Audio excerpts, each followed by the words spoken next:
Assalamualaikum warahmatullahi wabarakatuh. Perkenalkan, nama saya Maya Syarifah, NIM 21230025, Program Studi Akuntansi. Yang terhormat, Bapak Febriandi Ananda, selaku dosen pengampu mata kuliah Seminar Akuntansi Keuangan. Baiklah, di sini saya akan mempresentasikan hasil dari artikel saya yang berjudul Penerbitan Suku Internasional dan Risiko Sistematik Perusahaan, sebuah studi empiris. Yang pertama itu pembahasan teori. Model penetapan harga aset modal atau Capital Asset Pricing Model atau CAPM adalah model yang digunakan untuk menentukan harga aset dengan mempertimbangkan risiko sistematis perusahaan atau perubahan faktor beta.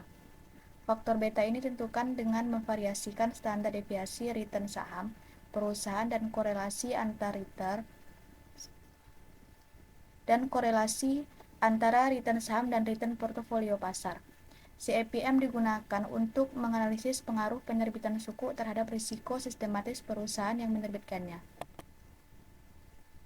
Kasus yang dibahas. Secara teori, penelitian ini sebelumnya telah mengemukakan beberapa prediksi yang berbeda tentang bagaimana pengumuman penerbitan suku dapat mempengaruhi nilai pemegang saham dan risiko sistematis.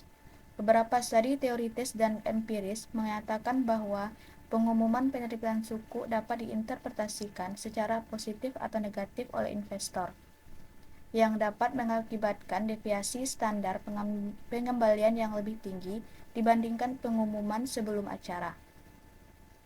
Sedangkan fakta yang ditemukan dalam penelitian ini menunjukkan bahwa terdapat penurunan risiko sistematis selama periode kejadian, yang dapat dijelaskan dengan dampak buruknya pengumuman penerbitan suku yang menunjukkan bahwa investor mungkin memandang penerbitan suku sebagai tanda positif karena persepsi bahwa risiko telah ditransfer dari penerbit ke pemegang suku. Selanjutnya, objek atau sampel penelitian. Sampel penelitian terdiri dari 68 penerbitan suku yang dilakukan oleh 68 emiten di 7 negara, yaitu Malaysia, Arab Saudi, Indonesia, UEA, Pakistan, Kuwait, dan Qatar. Suku yang diteliti mencakup berbagai jenis termasuk suku Al-Ijarah, suku Mudharabah, suku Musyarakah, suku Murabahah, suku Al-Wakalah Bil-Istithmar, dan suku Hibrida. Selanjutnya, teknik analisis data. Teknik analisis data dalam artikel ini menggunakan pendekatan berbasis pasar untuk mengukur perubahan risiko sistematis dan reaksi pasar saham terhadap pengumuman penerbitan suku. Penelitian ini memanfaatkan model penetapan harga aset modal atau CAPM untuk menganalisis pengaruh penerbitan suku terhadap risiko sistematis perusahaan. Selanjutnya, hasil penelitian. Hasil penelitian artikel tersebut menunjukkan bahwa penerbitan suku secara empiris berdampak positif terhadap peningkatan risiko sistematis bagi perusahaan yang menerbitkannya. Analisis berbasis pasar yang dilakukan terhadap 68 penerbitan suku selama periode tahun 2004 hingga 2020 menunjukkan bahwa terdapat penurunan risiko sistematis selama periode kejadian. Mungkin dapat dijelaskan dengan dampak buruknya pengumuman penerbitan suku.